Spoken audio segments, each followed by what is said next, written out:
तो स्टूडेंट्स, आज के वीडियो में हम लोग स्टार्ट करते हैं बायोमोलिक्यूल्स को। प्रीवियस वीडियो में हमने cell the unit of life को पढ़ाया है। आज के वीडियो में हम लोग स्टार्ट करते हैं बायोमोलिक्यूल्स। बायोमोलिक्यूल्स, तो ये जो चैप्टर है बायोमोलिक्यूल्स, इसमें देखिए क्या क्या हम लोग को पढ़ना है।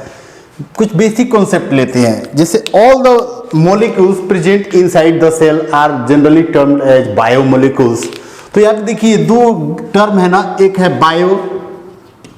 बायो मतलब हो गया लिविंग, और मोलिक्यूल्स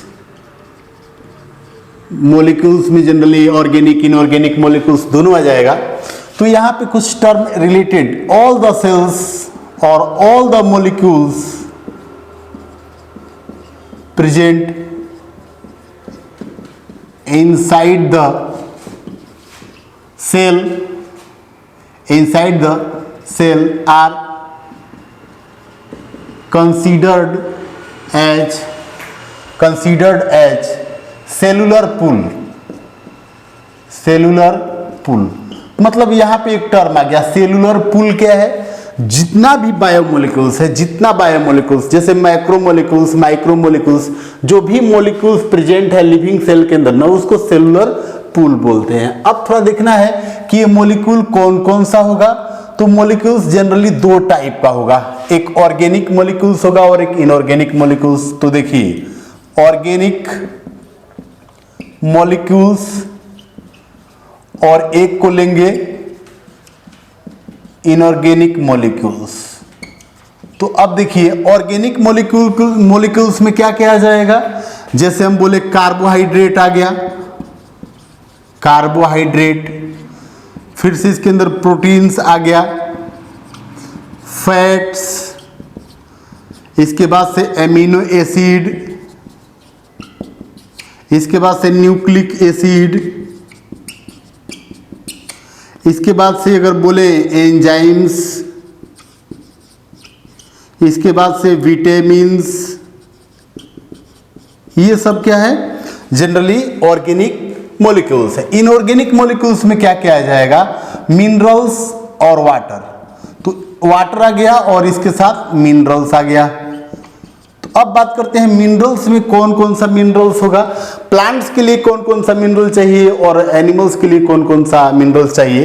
तो यहाँ पे देखिए 17 मिनरल एलिमेंट्स रिक्वायर्ड फॉर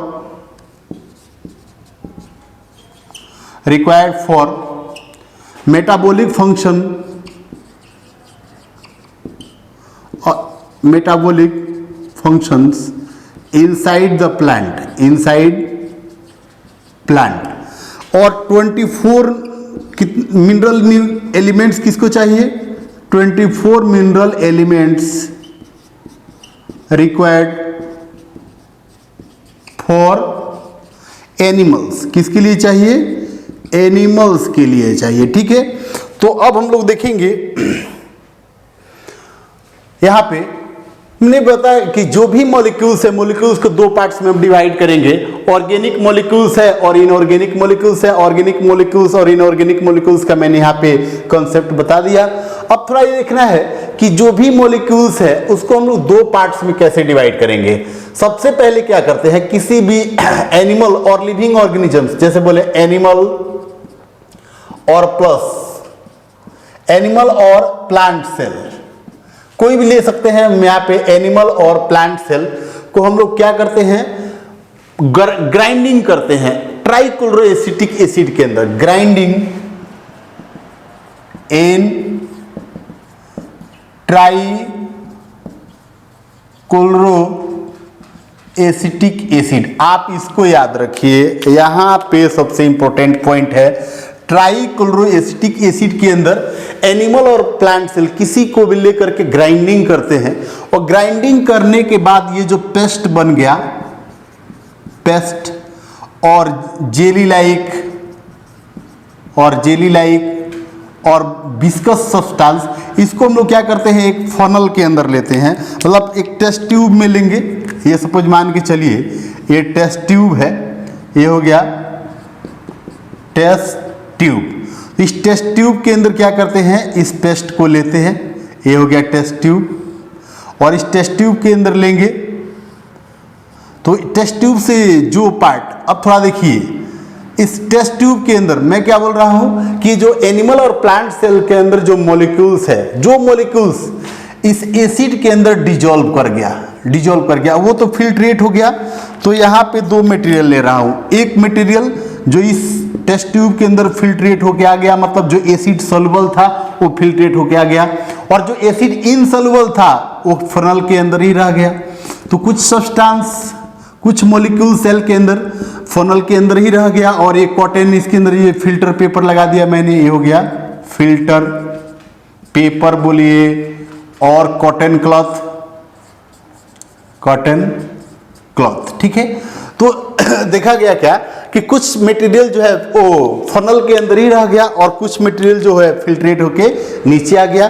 तो ये जो मटेरियल था एसिड सॉल्युबल था, एसिड सॉल्युबल मॉलिक्यूल्स, और एसिड सॉल्युबल मॉलिक्यूल्स इसको बोलेंगे, जनरली इसी को कंसीडर किया जाता है माइक्रो मॉलिक्यूल्स।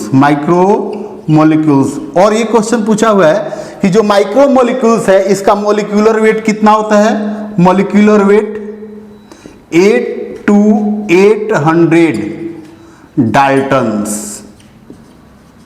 8 to 800 डाल्टन्स ये मॉलिक्यूलर वेट है इसका।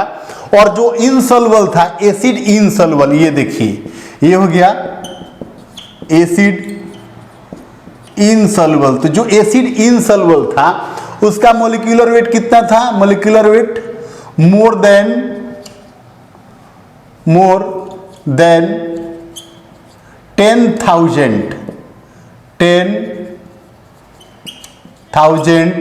डाल्टन, मतलब जो 10,000 डाल्टन से ज्यादा जिसका मॉलिक्यूलर वेट था वो एसिड इनसॉल्युबल पूल में रखा गया।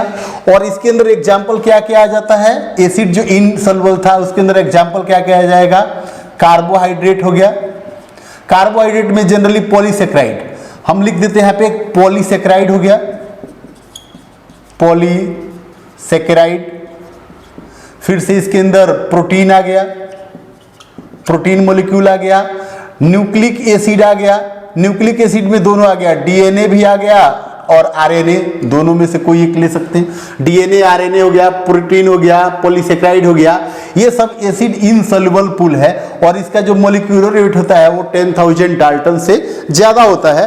और जो एसिड सॉल्युबल मॉलिक्यूल्स है इसका मॉलिक्यूलर वेट जो है वो 800 डाल्टन, मतलब 18 डाल्टन से लेकर के 800 डाल्टन तक होता है।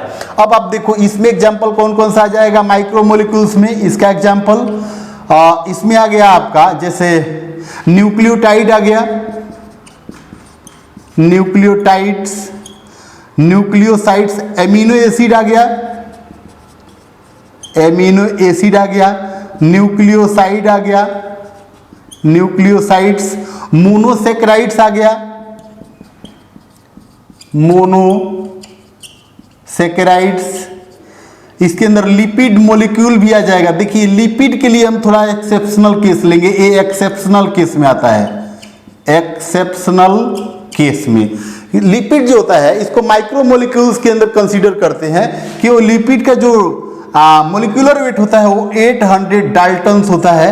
लेकिन देखिए ये एसिड इनसॉल्युबल होता है, तो सॉल्युबिलिटी के बेस पे, on the basis of solubility, lipids are considered as macromolecules because lipids are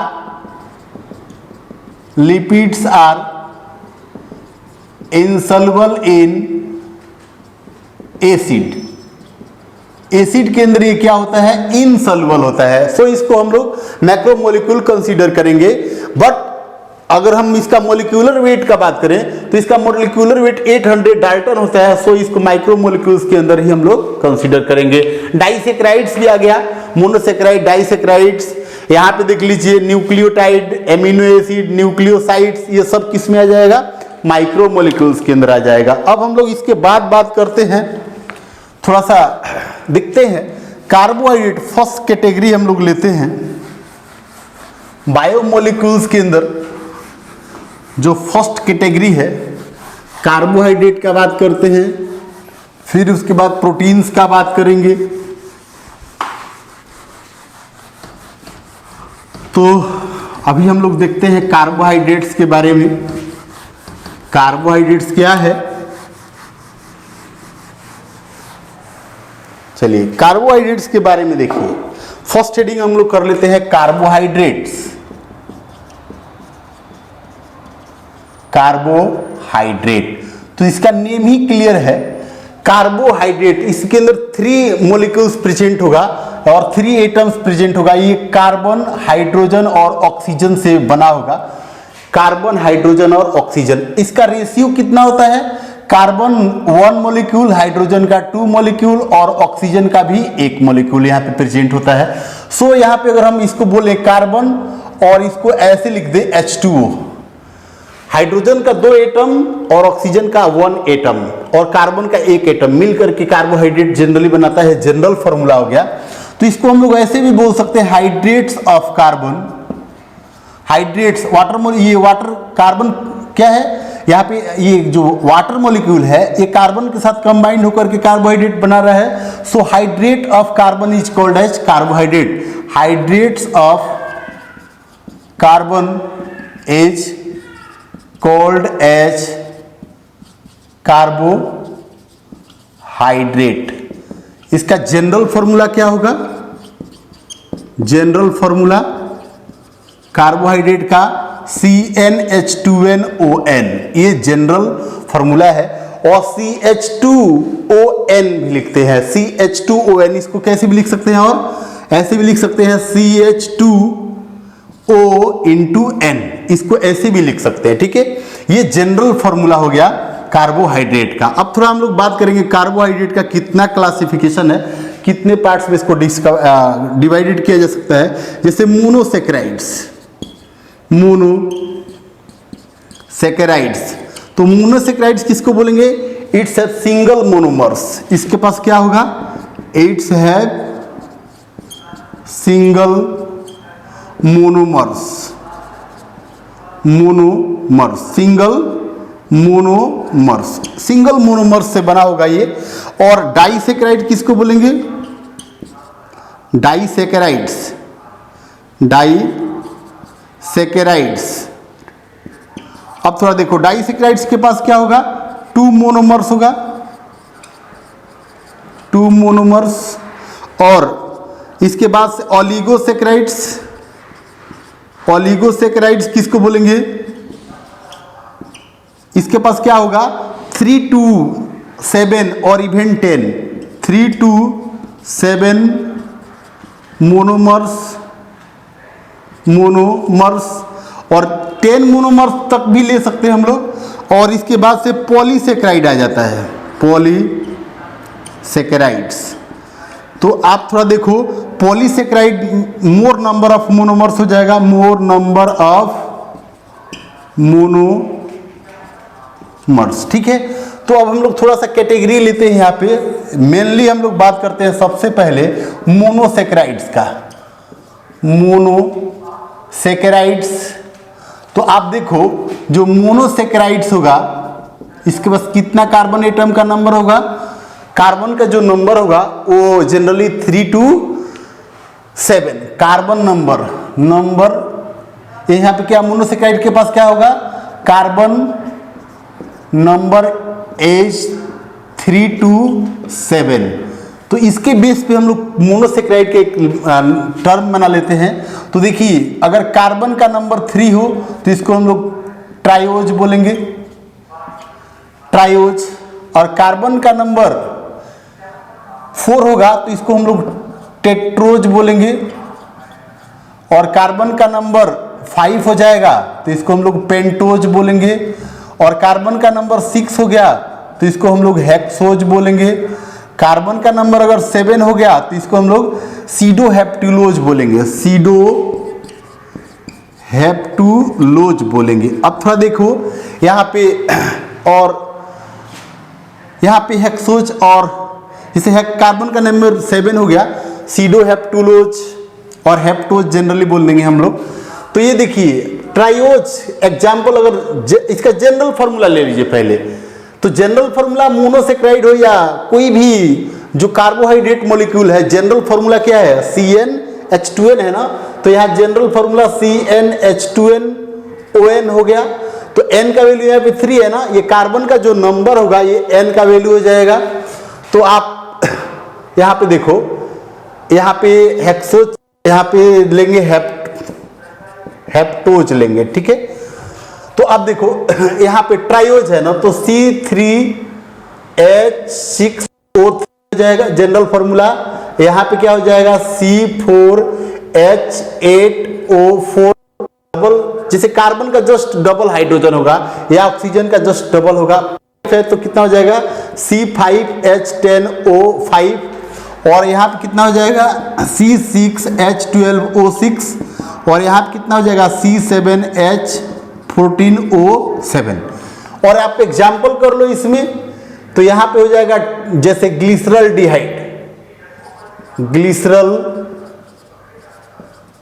डिहाइड और जनरली ग्लिसरिक एसिड भी ले लेंगे। और आप देखो यहाँ पे इरिथ्रोज, 4 कार्बन का अमोनो से इरिथ्रोज हो गया। 5 कार्बन का क्या हो जाएगा? राइबोज और एर्बिनोज। राइबोज हम आपको डिटेल पढ़ाए हैं मोलिकुलर बेसिस ऑफ इनहेरिटेंस में। कार्बन नंबर 6 हेक्सोज में क्या क्या आ जाएगा? ग्लूकोज आ जाएगा, फ्रुक्टोज आ जाएगा एंड गैलेक्टोज आ जाएगा, गैलेक्टोज आ जाएगा। और कार्बन नंबर 7 में एक नेम आ जाएगा सीडोहेप्टुलोज, ठीक है। तो ये एग्जाम्पल्स हो गया। अब हम लोग देखिए सबसे जो इसमें इंपॉर्टेंट पॉइंट है उसको ध्यान देना है, जस्ट क्वेश्चन आएगा। कार्बन नंबर 5 और कार्बन नंबर 6 को ध्यान देना है। मतलब पेंटोज शुगर और हेक्सोज शुगर के बारे में हम लोग को डिटेल बात करना है। तो हम लोग क्या करते हैं, सबसे पहले हम लोग लेते हैं हेक्सोज शुगर और फिर हम लोग लेंगे पेंटोज शुगर। तो हेक्सोज शुगर में अगर बात करें, सबसे हम लोग बात करते हैं पहले हेक्सोज शुगर। तो आप देखो जो हेक्सोज शुगर है इसका जनरल फार्मूला क्या हो गया? C6H12O6। और इसमें जनरली 2 ही आ जाता है हेक्सोज शुगर में, जनरली 2 या 3 आ गया, जैसे ग्लूकोज, फ्रक्टोज, गैलेक्टोज। ग्लूकोज आ गया, फ्रुक्टोज आ गया और गैलेक्टोज आ गया। अब दोनों में थोड़ा यहाँ पे मोस्ट कॉमन कौन कौन सा है? ग्लूकोज और फ्रुक्टोज है। इसी का स्ट्रक्चर पढ़ना है और जनरली इसी से क्वेश्चन ज़्यादा बनता है। तो ग्लूकोज इसको क्या बोलते हैं? एल्डोज शुगर, इसको एल्डोज शुगर बोलते हैं और इसको कीटोज शुगर बोलते हैं और ये भी एल्डोज शुगर है, एल्डोज शुगर। मतलब यहां पे आप देख लो एल्डोज शुगर क्यों बोलेंगे? क्योंकि यहां पे फंक्शनल ग्रुप कौन सा होगा? फंक्शनल ग्रुप एल्डिहाइड होता है। यहां पे फंक्शनल ग्रुप क्या होगा? एल्डिहाइड होगा। और यहां पे फंक्शनल ग्रुप क्या होगा? फंक्शनल ग्रुप क्या होगा? कीटोन होगा। फंक्शनल ग्रुप क्या होगा? कीटोन होगा। और यहाँ पे भी फंक्शनल ग्रुप क्या होगा? एल्डिहाइड होगा। तो हम लोग मेनली बात करेंगे ग्लूकोज का और फ्रुक्टोज का। तो आइए पहले हम लोग लेते हैं ग्लूकोज का स्ट्रक्चर, ओपन चेन स्ट्रक्चर और क्लोज स्ट्रक्चर, मतलब रिंग फॉर्म स्ट्रक्चर लेंगे और एक ओपन चेन स्ट्रक्चर लेंगे। तो और यहाँ पे हेक्सोज मतलब ग्लूकोज और फ्रक्टोज के स्ट्रक्चर में हम लोग मेनली कंपैरिजन करेंगे open chain structure, ring structure. तो सबसे पहले हम लोग लेते हैं यहाँ पे structure of glucose molecule, structure of glucose. तो ग्लूकोज का 2 स्ट्रक्चर लेंगे, एक ओपन चेन स्ट्रक्चर और एक हो गया रिंग स्ट्रक्चर। तो अब देखिए ओपन चेन स्ट्रक्चर में टोटल सबसे पहले ग्लूकोज का जनरल फार्मूला क्या हो गया, C6H12O6। तो कितना कार्बन, 1 2 3 4 5 6। तो कार्बन नंबर 3 पे एक फंक्शनल ग्रुप OH यहाँ में होता है, एक हाइड्रोजन होता है, एक H, एक OH यहाँ पे हो गया, एक H और एक ऑक्सीजन, मतलब ये एल्डिहाइड ग्रुप हो गया। और एक बाकी OH का पोजीशन सब राइट साइड में होता है। तो आप कार्बन काउंट कर लो, टर्मिनल कार्बन काउंट हो जाता है, ये H हो गया, ये H हो गया, ये H हो गया और ये भी क्या हो गया, H हो गया। थोड़ा काउंट कर लो तो कार्बन की वैलेंसी यहाँ पे देखो, कार्बन नंबर 1 2 3 4 5 6। अब यहाँ पे जो ये ओपन चेन स्ट्रक्चर है ग्लूकोज का, कार्बन नंबर 1 का जो हाइड्रोजन है कार्बन नंबर 5 के OH से रिएक्ट करता है और क्या करता है, एक वाटर मॉलिक्यूल रिलीज करता है। तो क्या स्ट्रक्चर बनाएगा इससे, देखिए स्ट्रक्चर कैसा बनेगा। ये कार्बन नंबर 1 है और ये 2 3 4 5 6 और यहाँ पे OH H H 5 जो है ना, और यहाँ और इसके बीच में एक बॉन्ड बन गया ऐसे। और बाकी जो स्ट्रक्चर है यहाँ पे OH है, यहाँ पे भी OH है, सॉरी कार्बन नंबर 3 पे OH यहाँ में है, ये H है, ये OH, ये H और ये H हो गया। और यहाँ पे इसको जब बॉन्ड दिखाएंगे ना, रिंग फॉर्म दिखाएंगे तो यहाँ का बॉन्ड हमको दिखाएंगे आपको। अब यहाँ पे देखिए कार्बन नंबर 1 हो गया, थोड़ा नंबरिंग करिए इसका, कार्बन नंबर 1 2 3 4 5 6। तो जो बॉन्ड बनेगा ग्लाइकोसिडिक बॉन्ड बनेगा वो कार्बन नंबर 1 और 5 के बीच में बनेगा। इसको जनरली हेमिस्टल बोलते हैं, हम अभी बताएंगे हेमिस्टल क्या है। तो यहाँ पे ये H हो गया और ये H हो गया। इसी का अगर रिंग स्ट्रक्चर लेंगे तो देखिए रिंग स्ट्रक्चर कैसे लेंगे, हेक्सागोनल रिंग स्ट्रक्चर बनता है, हेक्सागोनल 1 2 3 4 5 6 हेक्सागोनल, 6 कॉर्नर को 1 2 3 4 5 एंड 6 कॉर्नर होगा ना। अब ये देखिए कार्बन का नंबरिंग करना है, ये कार्बन नंबर 1 है, ये कार्बन नंबर 2 3 4 5 और ये कार्बन नंबर 6। तो 6 पे CH2OH होगा और कार्बन नंबर 5 1 और 5 के बीच में कार्बन नंबर 1 और कार्बन नंबर 5 के बीच में ऑक्सीजन है। सो कार्बन नंबर 1 ये हो गया, देखिए ये कार्बन नंबर 1 हो गया, ये कार्बन नंबर 2, कार्बन नंबर 3 4 5। तो देखिए कार्बन नंबर 5 और 1 के बीच में ये बॉन्ड बन गया ना, ग्लाइकोसिडिक बॉन्ड, और इसी बॉन्ड को हम लोग बोलेंगे हेमी एसिटल। देखिए इसका नेम बोल दिया हमने हेमी एसिटल, और एक्चुअली ये ग्लाइकोसिडिक बॉन्ड ही होता है, ग्लाइकोसिडिक बॉन्ड। तो थोड़ा अभी हम डिफिनीशन दे देंगे यहाँ पे।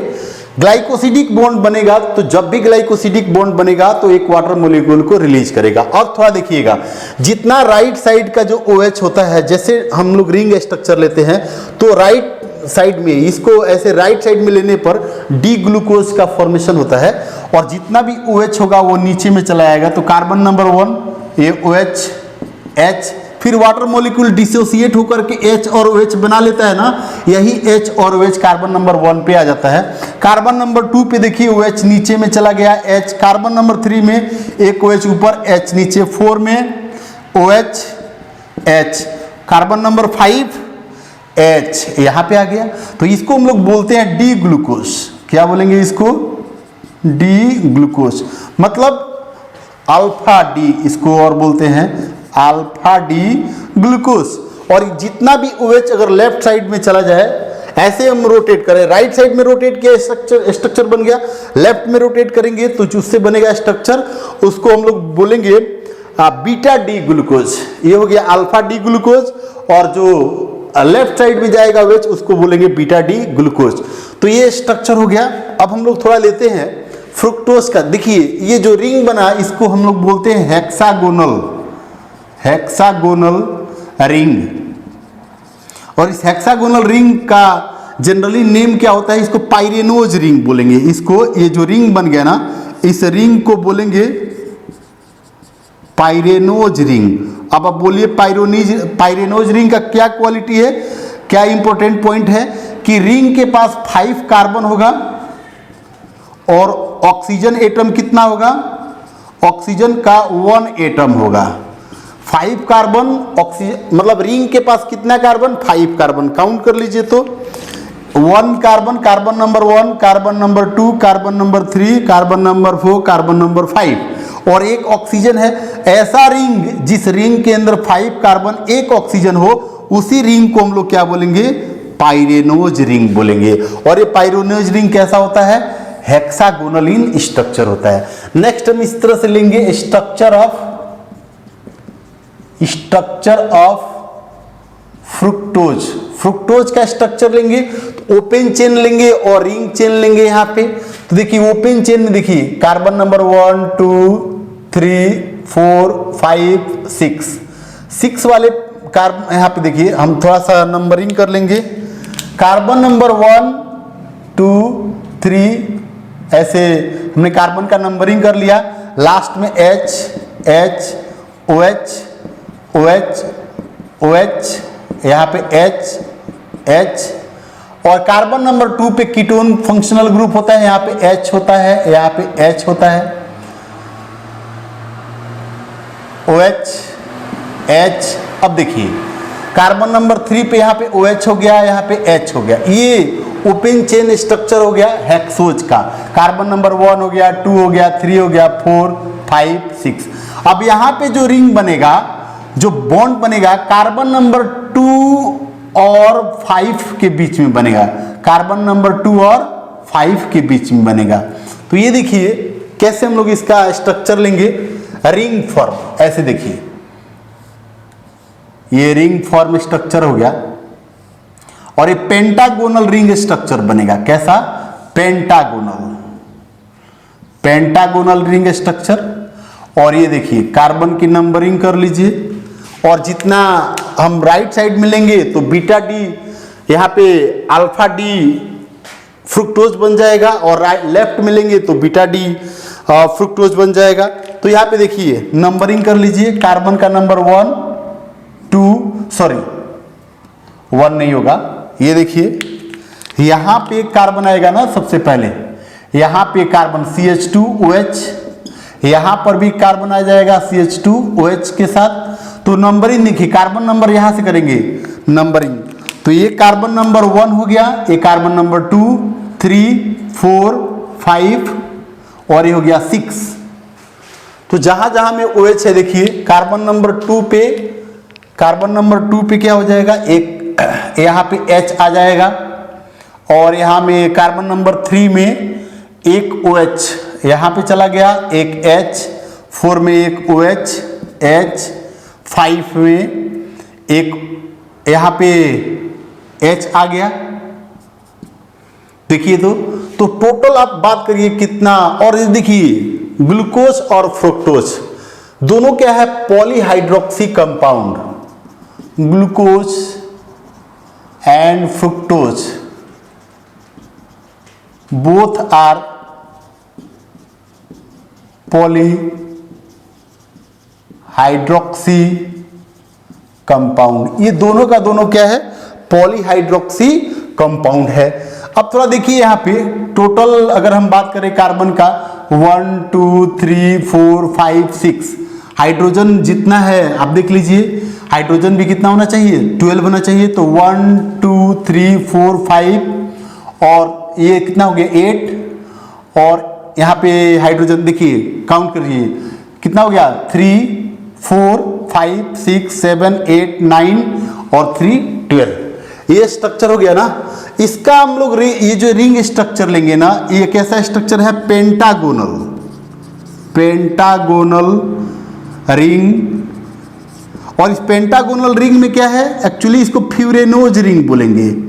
फ्यूरेनोज रिंग क्यों बोलेंगे, रिंग के पास कितना कार्बन है तो इसको बोलते हैं फ्यूरेनोज रिंग। और फ्यूरेनोज एक्चुअली पेंटागोनल स्ट्रक्चर होता है। कितना इसका कॉर्नर है, 1 2 3 4 5।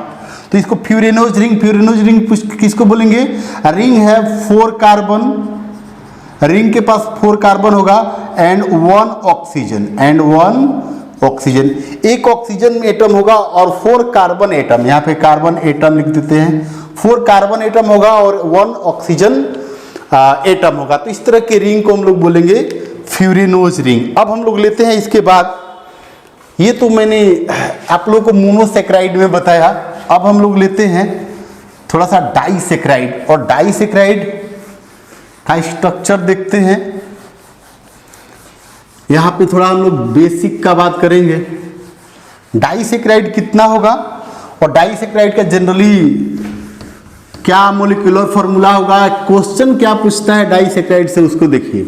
डाइसेक्राइड में जनरली 3 ही नेम आ जाता है, एक माल्टोस है, सेकंड लैक्टोज है और थर्ड सुक्रोज है। तो थोड़ा हम लोग बात करेंगे डाइसेक्राइड्स का, डाइसेक्राइड्स।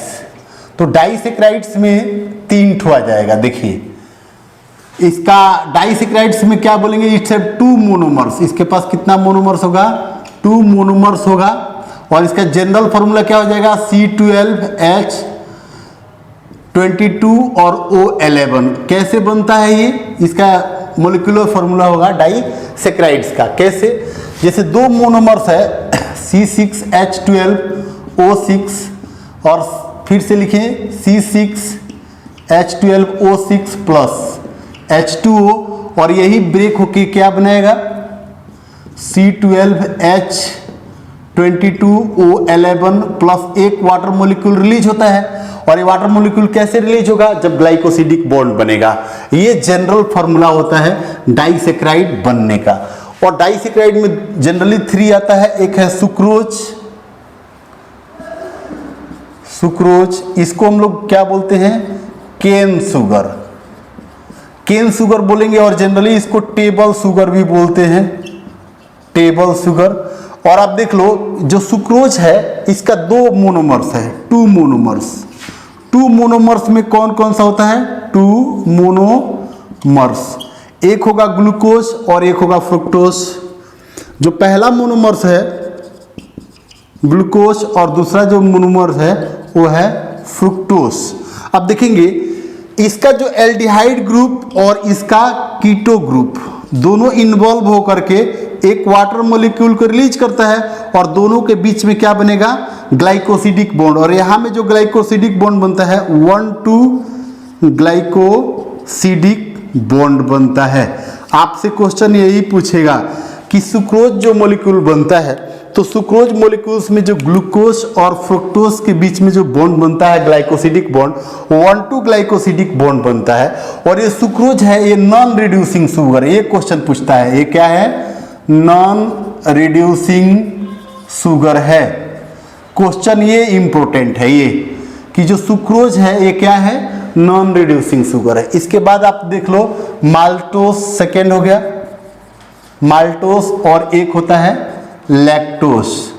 तो माल्टोस का 2 यूनिट होता है, 2 मोनोमर्स होता है, और both are glucose molecules. 2 monomers होगा and both are glucose molecule. दोनों का दोनों क्या होगा? ग्लूकोज मॉलिक्यूल होगा। और बॉन्ड कौन सा होगा? 1,4 ग्लाइकोसिडिक बॉन्ड। और ये कैसा शुगर होता है? ये रिड्यूसिंग शुगर होता है। कैसा होता है?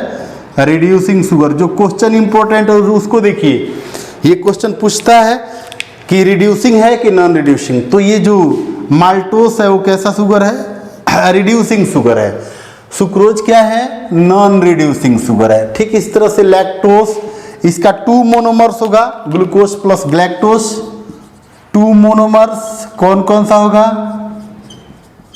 ग्लूकोज, एक होगा glucose and galactose and both are aldehyde sugar. और इसके बीच में जो बॉन्ड होगा वो भी कौन सा होगा? अल्फा 1,4 ग्लाइकोसिडिक बॉन्ड होगा। और ये भी कैसा शुगर है? ये भी क्या है? रिड्यूसिंग शुगर है। अब आप देख लो क्वेश्चन यहाँ से ही पूछता है रिड्यूसिंग कौन सा है, नॉन रिड्यूसिंग कौन सा है, तो ये भी हो गया क्या, रिड्यूसिंग शुगर। अब हम लोग को एक पॉइंट समझना है, एक ग्लाइकोसिडिक बॉन्ड बनने से वन वाटर मॉलिक्यूल का फॉर्मेशन होता है। One water molecule released out by formation of one glycosidic bond. एक ग्लाइकोसिडिक बॉन्ड बनने से एक वाटर मॉलिक्यूल का फॉर्मेशन होता है। ये मैंने आप लोग को डाइसेक्राइड्स पढ़ाया। अब लेते हैं हम लोग पॉलीसेक्राइड्स। पॉलीसेक्राइड्स में क्या क्या टर्म पढ़ना है। पॉलीसेक्राइड का types on the basis of structure and on the basis of function. Structure के बेस पे ये दो टाइप का होता है,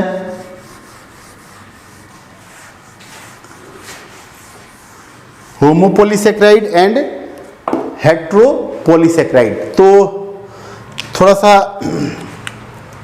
आप लेंगे, अब हेडिंग लेंगे पॉलीसेक्राइड।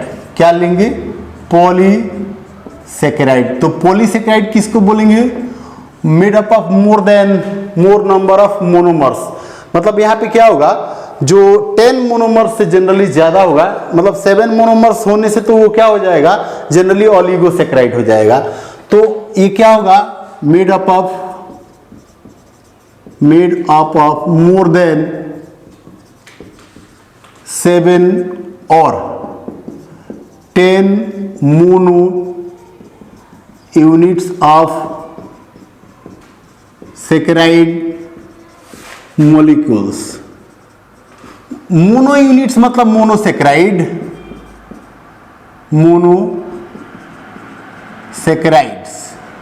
तो आप देखो इसमें बहुत सारा एग्जांपल आ जाएगा। Types of polysaccharide on the basis of composition और monomers. Types of polysaccharide on the basis of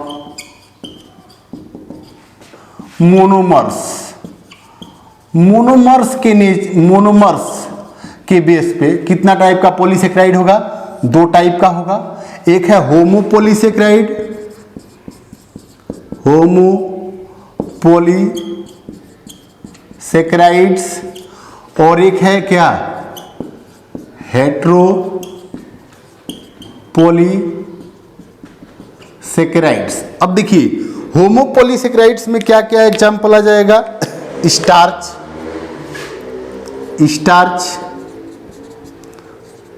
glycogen, chitin, ये सब का सब क्या है, होमोपॉलीसेक्राइड है। अब इस होमोपॉलीसेक्राइड में ये दोनों क्या है, ये जो स्टार्च है stored food material in plants. थोड़ा सा यहाँ पे स्टार्च क्या है, stored food material in plants और ग्लाइकोजन क्या है, stored food material in animals. और काइटिन क्या है, इट मेक्स द एस्केलेटन और जनरली सेल वॉल कहाँ में प्रेजेंट होगा, सेल वॉल क्या बनाएगा, सेल वॉल ऑफ फंजाई के सेल वॉल को बनाएगा। और क्या बनाएगा, एस्केलेटन ऑफ इंसेक्ट्स। और जनरली जो काइटिन है ये और कहाँ में प्रेजेंट होगा, मैंने क्या, ये फंजाई का सेल वॉल को बनाएगा काइटिन, एक्सोस्केलेटन को बनाएगा इंसेक्ट्स का। और इस तरह से ये मैंने काइटिन के बारे में लिखा है। हेट्रोपॉलीसेक्राइड में क्या क्या आ जाएगा, पेक्टिक मटेरियल और इसको पेक्टिन भी बोलते हैं, पेक्टिन। हेमीसेलुलोज आ गया, हेमीसेलुलोज, ये सब क्या है, हेट्रोपॉलीसेक्राइड। यहाँ पे थोड़ा देखेंगे, एक और एग्जांपल आप ले लीजिए होमोपॉलीसेक्राइड में, बहुत इंपॉर्टेंट है, सेलुलोज। ये क्या करता है, makes cell wall of plants, ये प्लांट्स के सेल वॉल को बनाता है। तो देखिए अब थोड़ा हम लोग बात करते हैं इसमें जो होमोपोलीसेक्राइड है इसका हम लोग थोड़ा सा डिस्क्रिप्शन, एक सेलुलोज क्या है, ग्लाइकोजन क्या है, इसके बारे में हम लोग देखते हैं। फर्स्ट जो पॉलीसेक्राइड है स्टार्च को लेते हैं, फिर सेलुलोज को देखेंगे, ग्लाइकोजन को देखेंगे।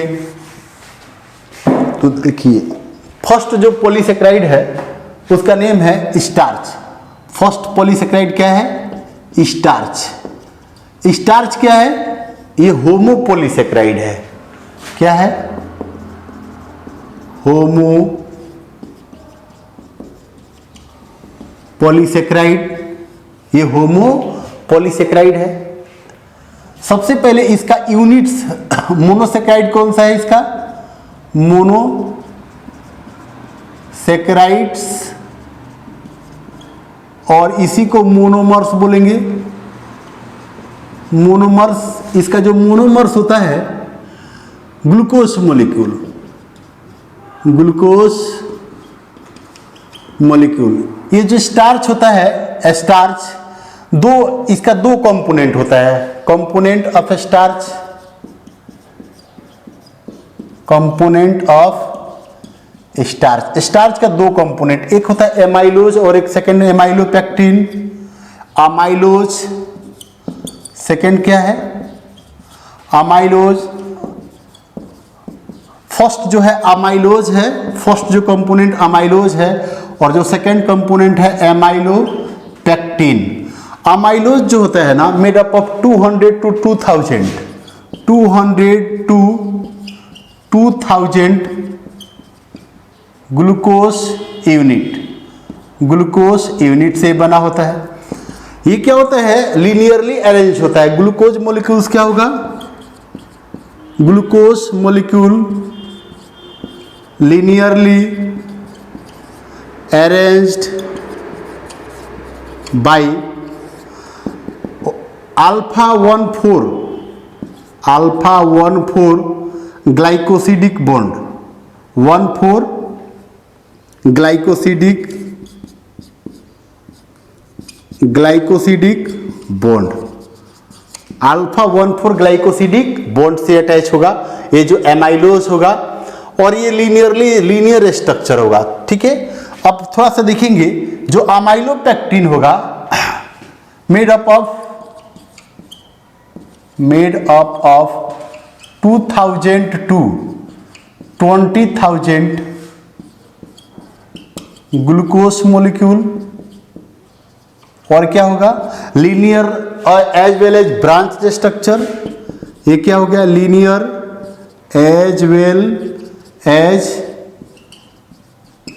ब्रांच स्ट्रक्चर दोनों होगा, और इसमें दो टाइप का ग्लाइकोसिडिक बॉन्ड होगा। Alpha 1,4 glycosidic bond, alpha 1,4 glycosidic bond, and alpha 1,6 glycosidic bond.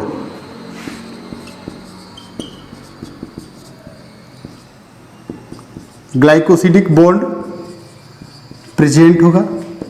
और थोड़ा देखेंगे स्टार्च जो है, सबसे इंपॉर्टेंट पॉइंट, ये आयोडीन के साथ ब्लू ब्लैक कलर शो करता है। Starch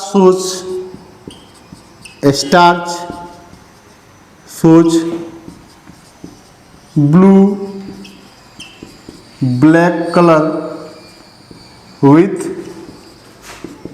iodine solution. ये आयोडीन सॉल्यूशन के साथ ब्लू ब्लैक कलर शो करता है due to presence of amylose. एक पॉइंट और लिखेंगे, मैंने क्या लिखा? Starch shows blue black colour with iodine solution due to presence of amylose. Amylose presence होने से ये स्टार्च जो होता है आयोडीन सॉल्यूशन के साथ ब्लू ब्लैक कलर को शो करता है। अब इसके बाद लेना है हम लोगों को, स्टार्च हम लोगों ने ले लिया, अब हम लोग लेते हैं इसके बाद सेलुलोज या ग्लाइकोजन भी ले सकते हैं। सेलुलोज ले रहे हैं। तो देखिए सेलुलोज का क्या कॉन्सेप्ट है, सेलुलोज ये भी एक पॉलीसेक्राइड है, सेलुलोज। होमोपॉलीसेक्राइड, होमोपॉलीसेक्राइड, और इसको और क्या बोलते हैं, structural polysaccharide, structural polysaccharide. Structural क्यों बोलते हैं, it makes cell wall of plant cell, ठीक है, सेल वॉल को बनाता है सेलुलोज। होमोपॉलीसेक्राइड है और इसका एक मोनोमर्स का नेम क्या है, मोनोमर्स का ग्लूकोज मॉलिक्यूल। आप बार बार ये देखो, ग्लूकोज मोस्ट कॉमन है, इसका एक मोनोमर्स का नेम क्या है, ग्लूकोज मॉलिक्यूल। और यहाँ पे क्या होगा, 2 और मोर देन 2 ग्लूकोज मॉलिक्यूल, 2 और more than 2 glucose molecule joined by alpha 1,4 glycosidic bond, alpha 1,4 glycosidic bond से अटैच होगा। यहाँ पे जो सेलुलोज है, cellulose can be digested by, cellulose can be digested by termites और काऊ, बुफेलो एक्सेट्रा इटीसी। और यहाँ पे देखो जो काऊ और बुफेलो है, its intestine have methanococcus, methanococcus bacteria which digests cellulose to form biogas, biogas. ये टर्माइट्स भी डाइजेस्ट करता है सेलुलोज को, काऊ और बुफेलो। क्यों, काऊ और बुफेलो के इंटेस्टाइन के अंदर ये मिथेनोकोकस बैक्टीरिया प्रेजेंट होता है जो सेलुलोज को डाइजेस्ट करता है। सेलुलोज का यूज कहाँ में होता है, use for making cotton cloth. तो आप लोग देख लो, कॉटन जो होता है, कॉटन इसके पास हैव 90% सेलुलोज। इसका यूज कहाँ पे होता है, use for making cloth, cloth बनाने के लिए यूज होता है। सेकेंड, और यहाँ पे देखो कॉटन, जिसे ले लो सन हेम्प, इसके अंदर भी सेलुलोज होता है। इट्स हैव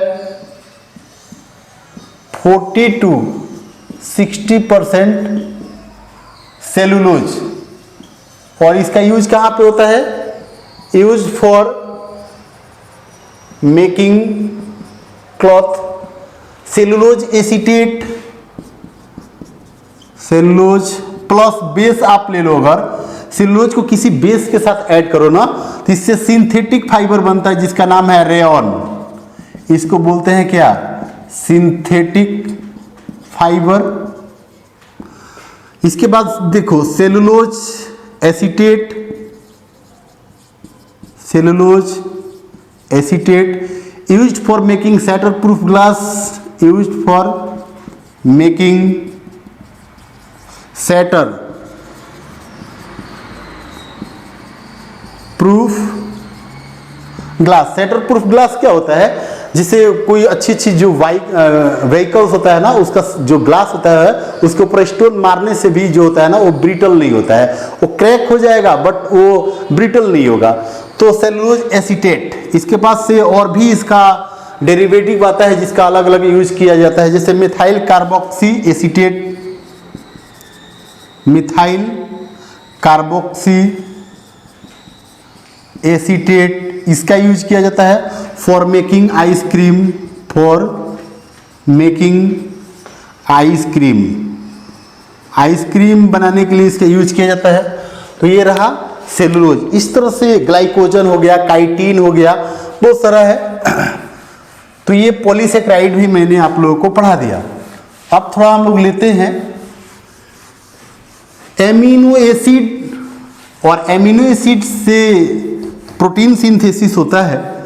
तो देखिए एमिनो एसिड से रिलेटेड कॉन्सेप्ट आप देखिए, एमिनो एसिड कितना टाइप्स का होता है, और एमिनो एसिड एक्चुअली क्या होता है, derivative of methane molecules.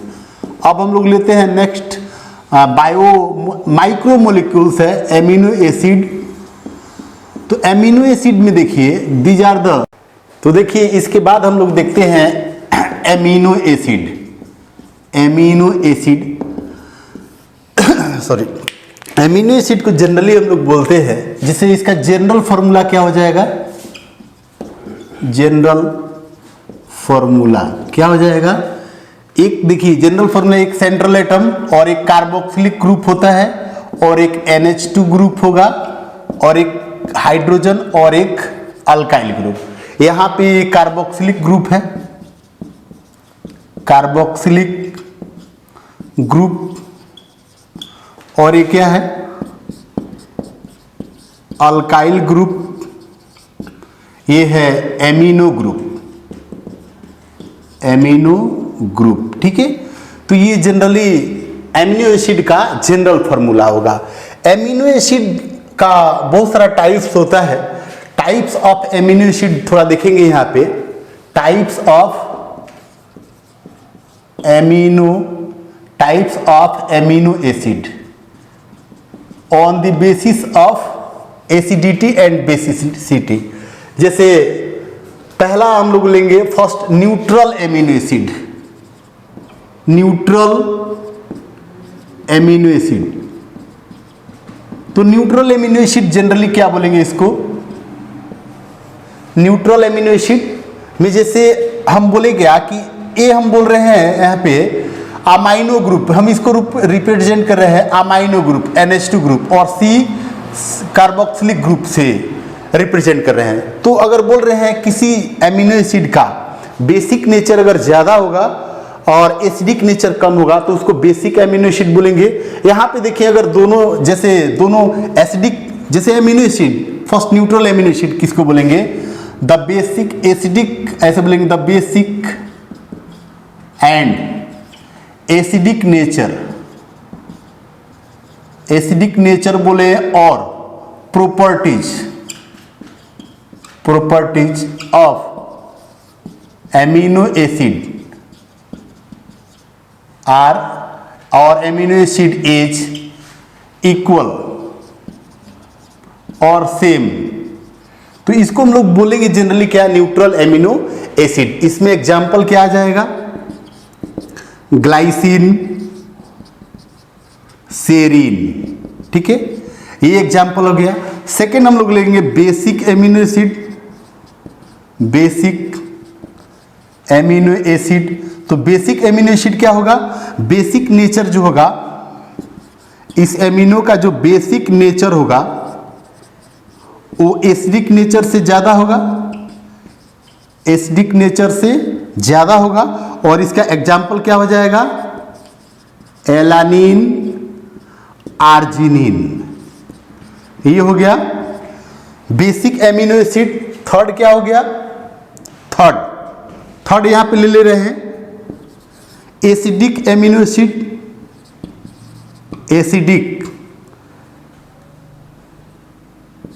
Acidic amino acid.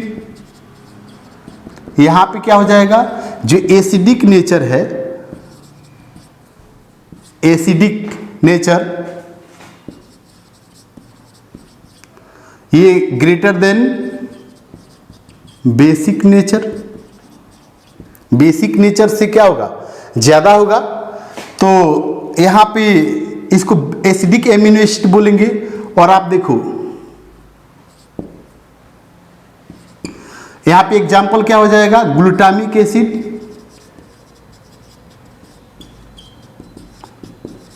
Aspartic acid, और एक्सेट्रा। ये एग्जाम्पल हो गया। मैंने बोला neutral amino acid, basic amino acid और एसिडिक एमिनो एसिड। इसके बाद एमिनो एसिड, कितना एमिनो एसिड चाहिए एनिमल्स बॉडी के अंदर प्रोटीन बनाने के लिए, कितना एमिनो एसिड चाहिए? There are 20 amino acid required for synthesis of protein molecules. इससे रिलेटेड कुछ और point, 20 amino acid, 20 amino acid required for synthesis of protein molecule, protein molecules, ठीक है, प्रोटीन मॉलिक्यूल्स। अब यहां पे ये देखना है about 100 amino acid required for synthesis, required for other function, for other functions. तो आप देखिए इसमें एग्जाम्पल क्या आ जाएगा अदर फंक्शन के लिए, जैसे हिस्टामिन, एग्जाम्पल ले लीजिए ऑर्निथिन हो गया। ऑर्निथिन एक ऐसा एमिनो एसिड है ऑर्निथिन जो यूरिया फॉर्मेशन में यूज होता है, used in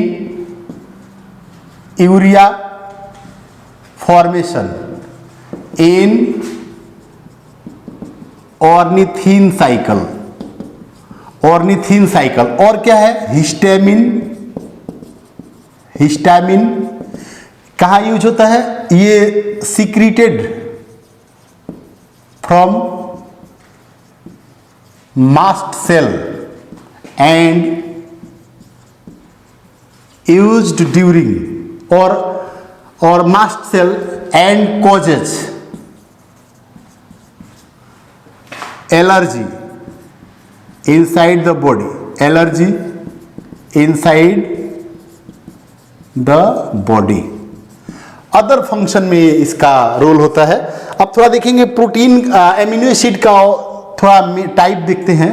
on the basis of requirement amino acid, तो यहाँ पे एमिनो एसिड का जनरली हम लोग 3 टाइप्स ले लेते हैं। एक है semi essential amino acid, semi essential amino acid. इसमें क्या हो जाएगा required during lactation and growth, example histidine और आर्जिनिन, आर्जिनिन। अब थोड़ा बोलेंगे essential amino acid, essential amino acid. Essential amino acid किसको बोलेंगे? ये क्या होगा? This types of amino acid do not synthesize inside our body. This types of amino acids do not synthesized in our body. It must be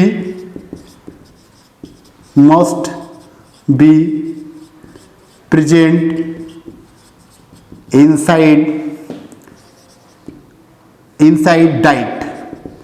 example क्या हो जाएगा इसमें? थोड़ा एग्जाम्पल ले लीजिए। मेथियोनिन,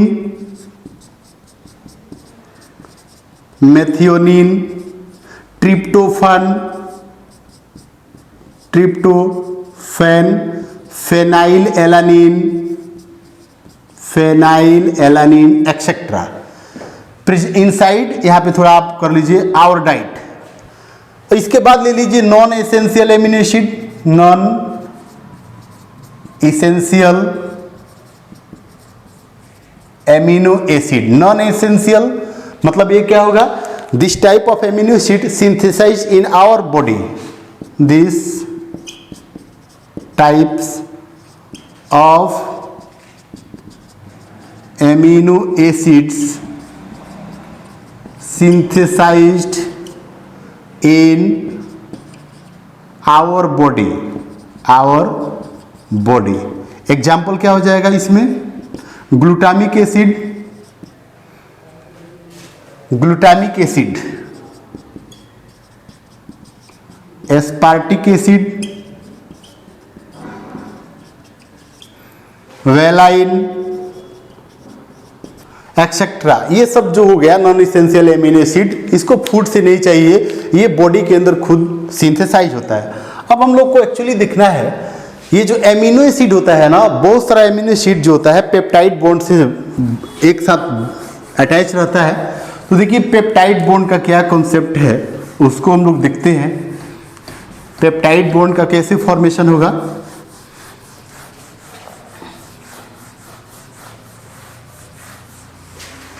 अब थोड़ा सा कॉन्सेप्ट समझते हैं पेप्टाइड बॉन्ड। और पेप्टाइड बॉन्ड का फॉर्मेशन कैसे होगा? पेप्टाइड बॉन्ड का फॉर्मेशन कैसे होगा? जैसे एक एमिनो एसिड ये ले लीजिए, एक एमिनो एसिड है, इसका NH2 ग्रुप है। मैं जनरल फॉर्मूला का बात कर रहा हूं। ये एमिनो एसिड, ये अल्काइल ग्रुप, ये कार्बोक्सिलिक ग्रुप, फिर यहाँ पे एक एमिनो ग्रुप आप ले लीजिए H2N। यहाँ पे एक और एमिनो एसिड ले रहा हूं, ये अल्काइल ग्रुप हो गया और एक कार्बोक्सिलिक ग्रुप हो गया। ठीक है, अब हम क्या बोल रहे हैं कि एक एमिनो एसिड ये है और दूसरा वाला एमिनो एसिड ये है। ठीक है, अब क्या करेंगे, इसका एक OH और इससे एक H, यहां से एक H आएगा और इसका एक OH मिलकर क्या बनाएगा? वाटर मॉलिक्यूल बनाएगा। तो इसके बाद बॉन्ड का फॉर्मेशन कैसे हो जाएगा? यहाँ पे ये देखिए, ये कार्बन है, एक कार्बोक्सिलिक ग्रुप है और यहाँ का एक H और एक N और एक कार्बन से अटैच है ना। तो ये जो बॉन्ड बन गया, इसी बॉन्ड को क्या बोलते हैं? Peptide bond. क्या बोलेंगे? Peptide bond.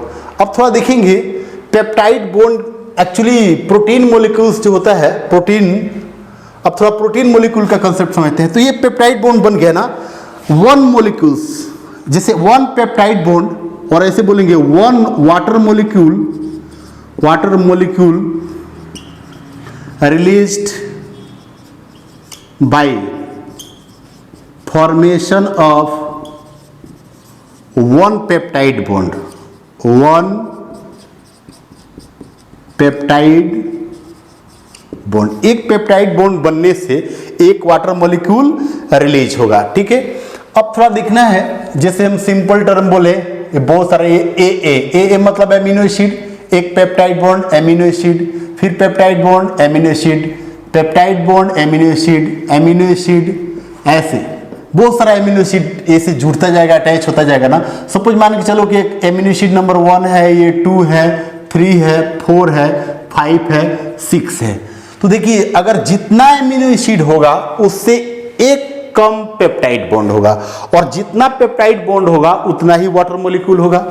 तो क्या होगा? Number of peptide bond always less then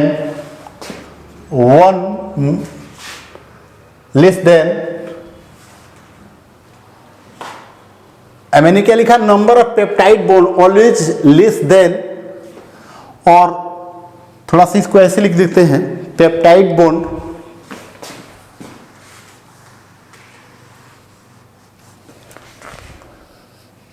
number of peptide bond is equal to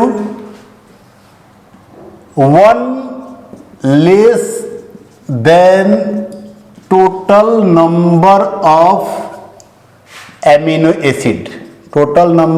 amino acid. जितना एमिनो एसिड होगा उससे एक कम होगा पेप्टाइड बॉन्ड, और जितना पेप्टाइड बॉन्ड का नंबर होगा उतना ही क्या होगा?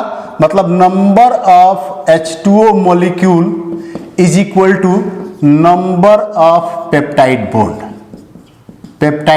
बॉन्ड। तो अगर इस केस का लो तो यहां पे टोटल एमिनो एसिड कितना है, टोटल एमिनो एसिड कितना है 6। तो पेप्टाइड बॉन्ड कितना हो जाएगा, पेप्टाइड बॉन्ड टोटल कितना हो जाएगा 6 में से 1 कम करेंगे ना, तो पेप्टाइड बॉन्ड कितना हो जाएगा 5। और जितना पेप्टाइड बॉन्ड होगा उतना ही वाटर मॉलिक्यूल होगा। पेप्टाइड बॉन्ड कितना हो गया 5, तो वाटर मॉलिक्यूल भी कितना हो जाएगा 5। तो ये कंसेप्ट है पेप्टाइड बॉन्ड का। अब थोड़ा सा हम लोग कंसेप्ट लेते हैं प्रोटीन का। प्रोटीन एक्चुअली क्या है, प्रोटीन, प्रोटीन क्या है, protein molecule long chain of polypeptides और long polypeptide chain is called as protein molecule. क्या बोलेंगे उसको, प्रोटीन मॉलिक्यूल बोलेंगे। लॉन्ग पॉलीपेप्टाइड चेन को प्रोटीन मॉलिक्यूल बोलेंगे। अब यहां पे पॉलीपेप्टाइड का मीनिंग क्या हो गया, पॉलीपेप्टाइड का मीनिंग क्या हो गया, पॉली मीन्स हो गया मोर नंबर, और पेप्टाइड का मतलब क्या हो गया, अब तुम ये मीनिंग है पेप्टाइड बॉन्ड। तो जहां पे मोर नंबर पेप्टाइड बॉन्ड होगा उसको पॉलीपेप्टाइड बोलेंगे और उसी पॉलीपेप्टाइड को हम लोग प्रोटीन बोलेंगे। अब ऐसे बोलेंगे कि जैसे पेप्टाइड पॉलीपेप्टाइड चेन के बेस पे कितना टाइप्स का प्रोटीन होगा, तो यहां पे हम लोग टाइप्स ऑफ प्रोटीन पढ़ेंगे। Types of protein molecules, types of protein molecule. तो प्रोटीन मॉलिक्यूल का कितना type, on the basis of number of polypeptide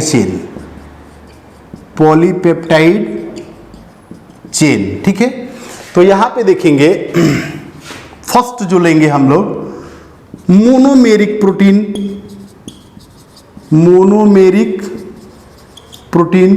तो मोनोमेरिक प्रोटीन किसको बोलेंगे, made up of only one polypeptide chain, made up of single polypeptide chain. Single polypeptide chain से जो बना होगा उसको मोनोमेरिक प्रोटीन बोलेंगे। तो यहाँ पे एग्जाम्पल मोनोमेरिक प्रोटीन का, जैसे सिंगल पॉलीपेप्टाइड चेन से बना है तो इसको हम लोग मोनोमेरिक प्रोटीन बोलेंगे। जैसे ग्लोब्यूलिन हो गया, एल्ब्यूमिन हो गया, ये सबको हम लोग मोनोमेरिक प्रोटीन बोलेंगे। सेकेंड ले लीजिए पॉलीमेरिक, मोनोमेरिक ले लिया, पॉलीमेरिक प्रोटीन, पॉलीमेरिक और मल्टीमेरिक प्रोटीन। तो यहां पे क्या हो गया, made up of more then one polypeptide chain, made up of more then one polypeptide chain.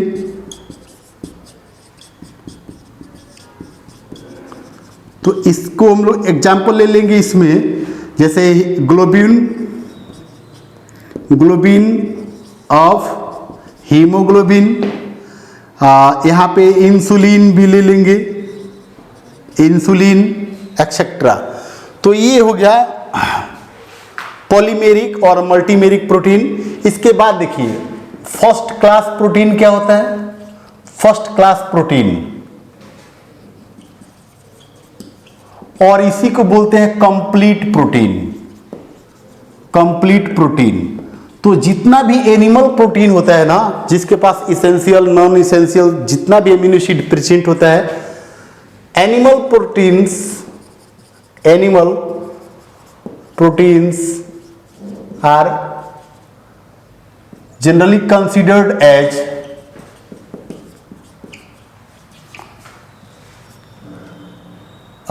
complete protein. Example क्या हो जाएगा? हाँ, एनिमल प्रोटीन ले लिया, फिश ले लिया, एग हो गया, मीट हो गया। Example fish, meat, egg etcetera. Incomplete protein और सेकेंड क्लास प्रोटीन, ये तो फर्स्ट लिया। सेकेंड क्लास और क्या बोलेंगे इसको? Incomplete protein. ठीक है, यहां पे हम लोग देखिए इनकम्प्लीट प्रोटीन इसको बोलेंगे जनरली प्लांट और vegetable protein are considered as incomplete protein। incomplete protein। तो आप क्या करेंगे यहां पे? एग्जाम्पल बहुत सारा प्लांट प्रोटीन जितना भी ले रहे हैं, जैसे कोकोनट मिल्क, कोकोनट ऑयल हो गया, जितना भी प्लांट से मस्टर्ड ऑयल ऑब्टेन कर रहे हैं, सबके सब क्या है? इनकम्प्लीट प्रोटीन है। अब हम लोग लेंगे types of protein on the basis of structure।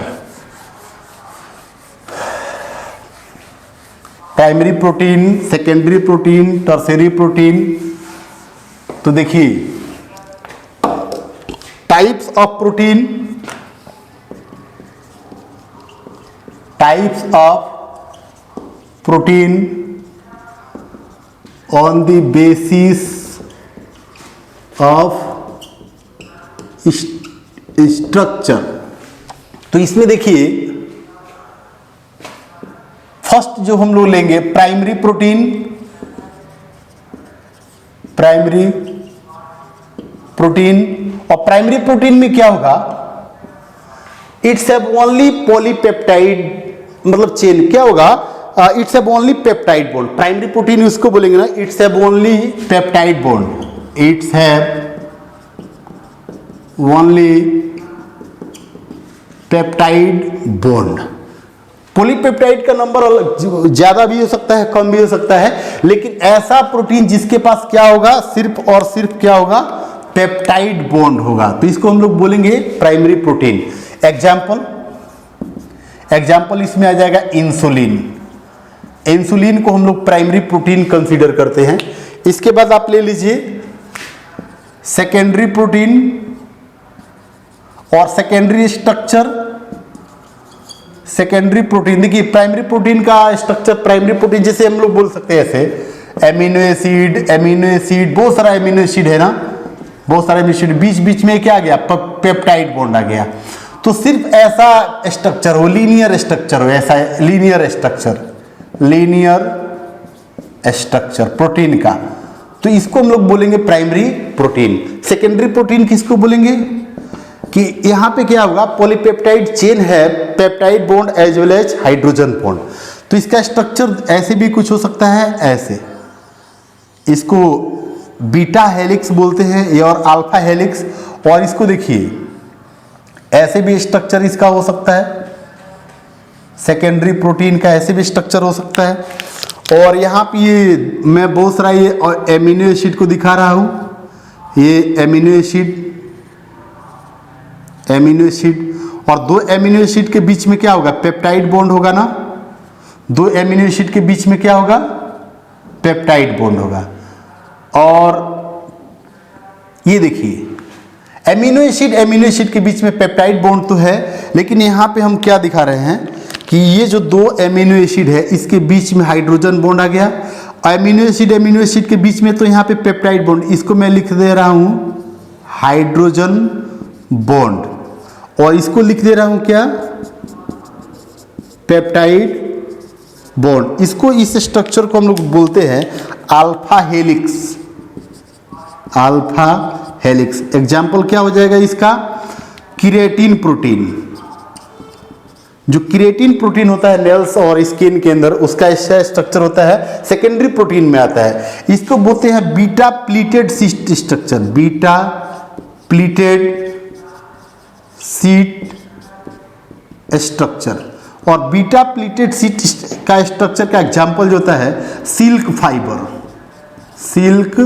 Fibre. आपसे एग्जाम्पल ही पूछेगा बहुत सारा। तो ये एमिनो एसिड हो गया, ये एमिनो एसिड हो गया, एमिनो एसिड हो गया, एमिनो एसिड हो गया, ये एमिनो एसिड, एमिनो एसिड, ठीक है।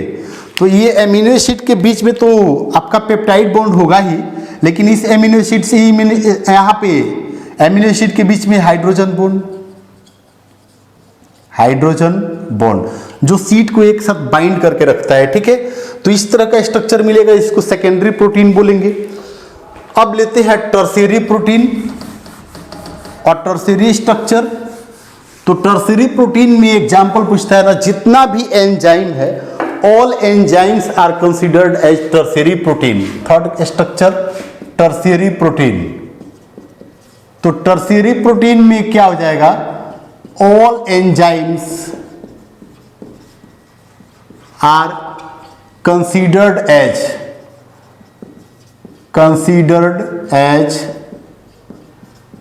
Tertiary protein. सबको क्या बोलते हैं हम लोग, टर्शियरी प्रोटीन बोलेंगे। जितना भी एंजाइम है, सपोज मान के चलो इसका स्ट्रक्चर कैसे ले रहे हैं, सपोज ये एक पॉलीपेप्टाइड चेन ये हो गया, एक पॉलीपेप्टाइड चेन, एक ये हो गया, और एक पॉलीपेप्टाइड चेन हम ये ले रहे हैं, एक पॉलीपेप्टाइड चेन ये ले रहे हैं, और सबके ऊपर एमिनो एसिड प्रेजेंट है।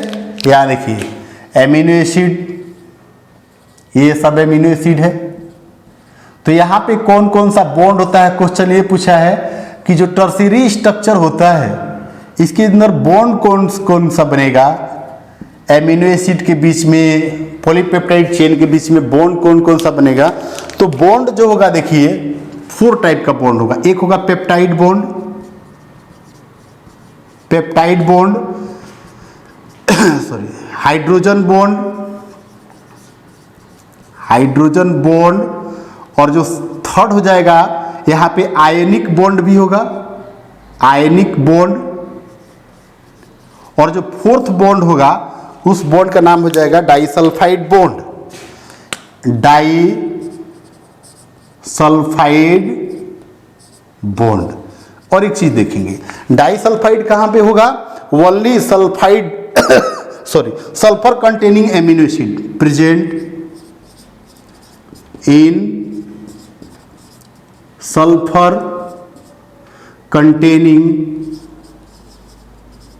Amino acid, containing amino acid. तो ये हो गया टर्शियरी स्ट्रक्चर प्रोटीन का। अब एक लास्ट में लेते हैं क्वाटरनरी स्ट्रक्चर, और इसके बाद नेक्स्ट टॉपिक हम लोग नेक्स्ट लेक्चर में देखेंगे। लास्ट लेते हैं क्वाटरनरी प्रोटीन, क्वाटरनरी प्रोटीन। तो क्वाटरनरी प्रोटीन में क्या होगा, it's have 4 polypeptide chain. Tertiary protein में क्या होगा, इट्स हैव 3, और ऐसे पॉलीपेप्टाइड चेन यहां पे मैंने ऐसे स्ट्रक्चर दिखा दिया। तो यहां पे लिख देंगे मेड अप ऑफ, थोड़ा देखेंगे क्वाटरनरी में, देखिए made up of 4 polypeptide chain, polypeptide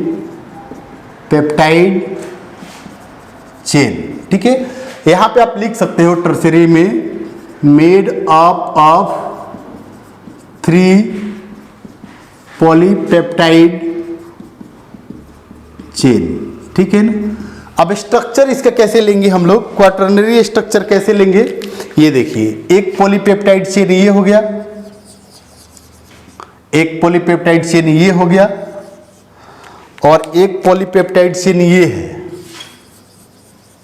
और एक पॉलीपेप्टाइड चेन ये हो गया, 4 पॉलीपेप्टाइड चेन हो गया।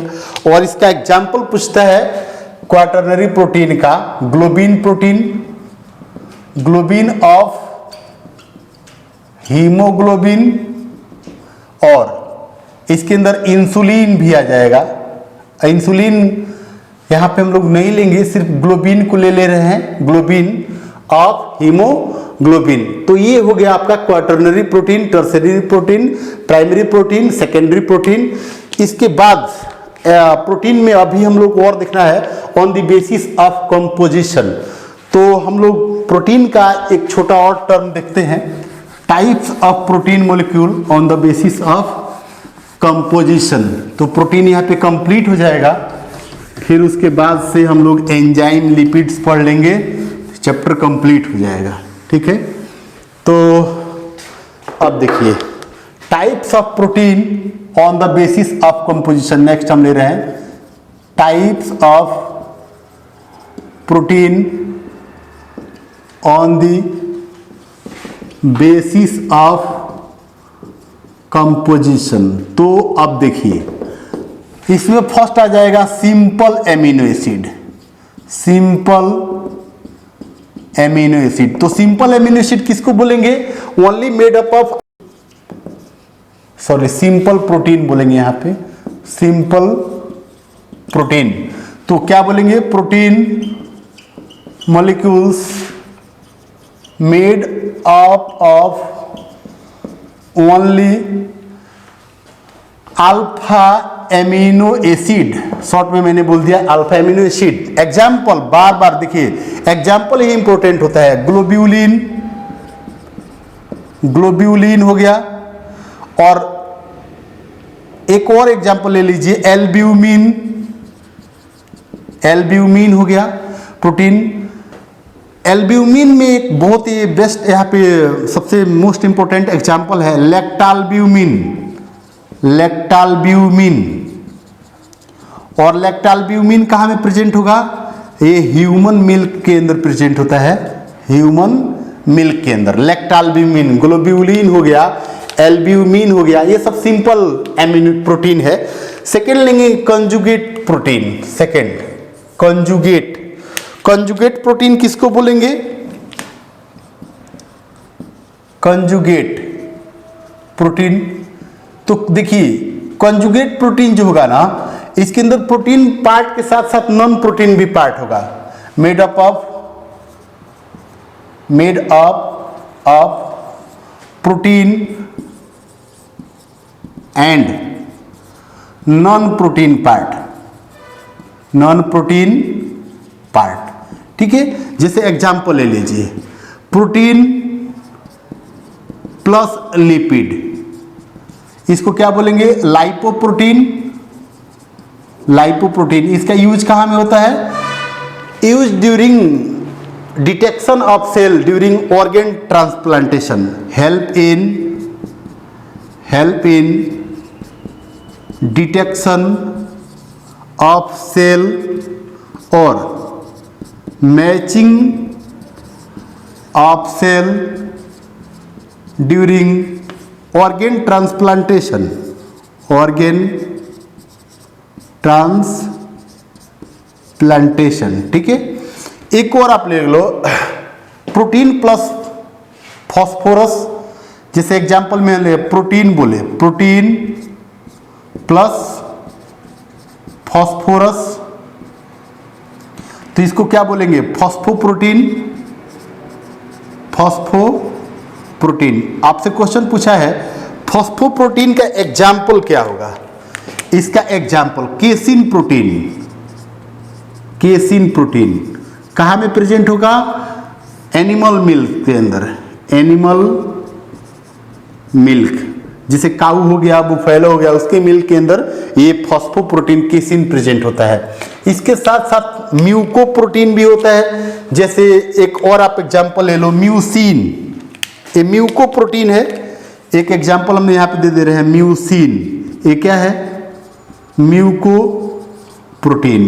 ये सलाइवा के अंदर प्रेजेंट होता है।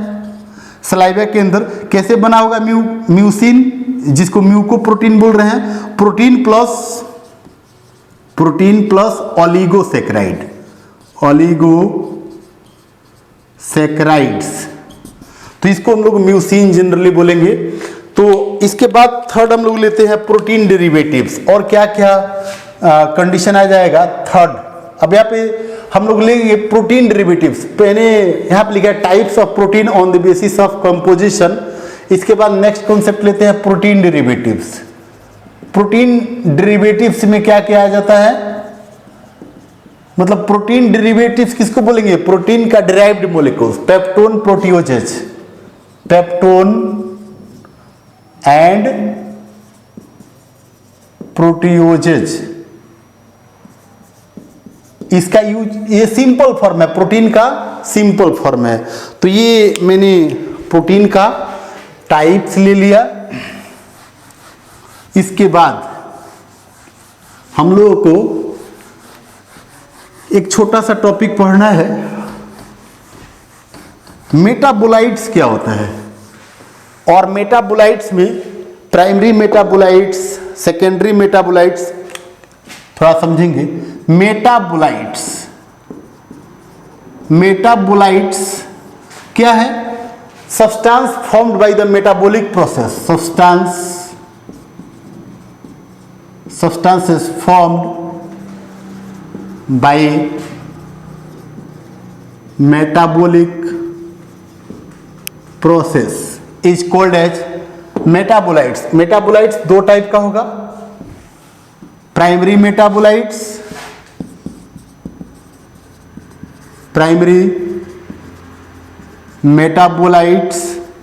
और एक क्या होगा? Secondary metabolites. तो अब देखेंगे प्राइमरी मेटाबोलाइट्स किसको बोलेंगे? Its function understood in living organisms. Its functions are understood in living beings. As for example, कौन कौन सा प्राइमरी मेटाबोलाइट्स में आ जाएगा? एग्जाम्पल,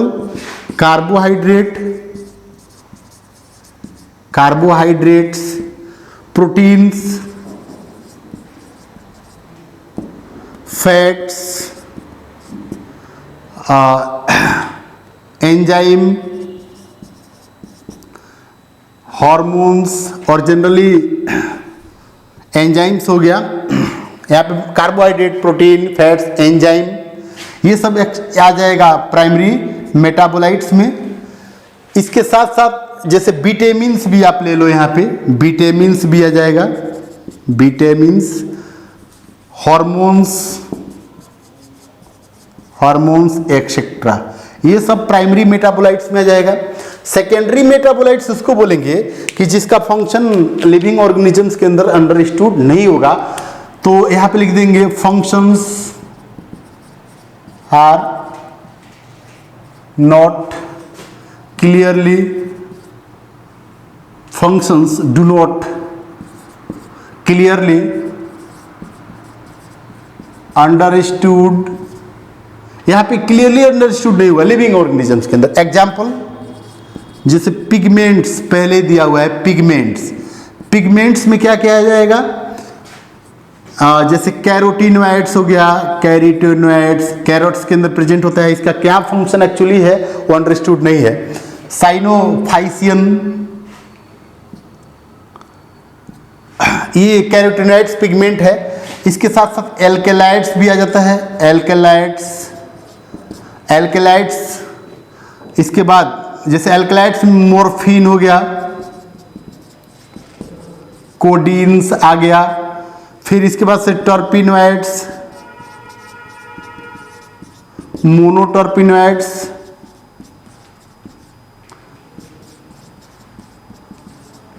डाइटर्पिनोइड्स, ठीक है। ड्रग्स, बहुत सारा ड्रग्स आ जाएगा, लेक्टिन्स, ठीक है। ये सब एक्सेट्रा, ये सब सेकेंडरी मेटाबोलाइट्स है। तो स्टूडेंट्स, आज के वीडियो में हम इतना रहने दे रहे हैं। नेक्स्ट वीडियो में मिलेंगे तो हम लोग एंजाइम पढ़ेंगे और लिपिड्स पढ़ेंगे। आज के लिए इतना ही। Okay, thank you.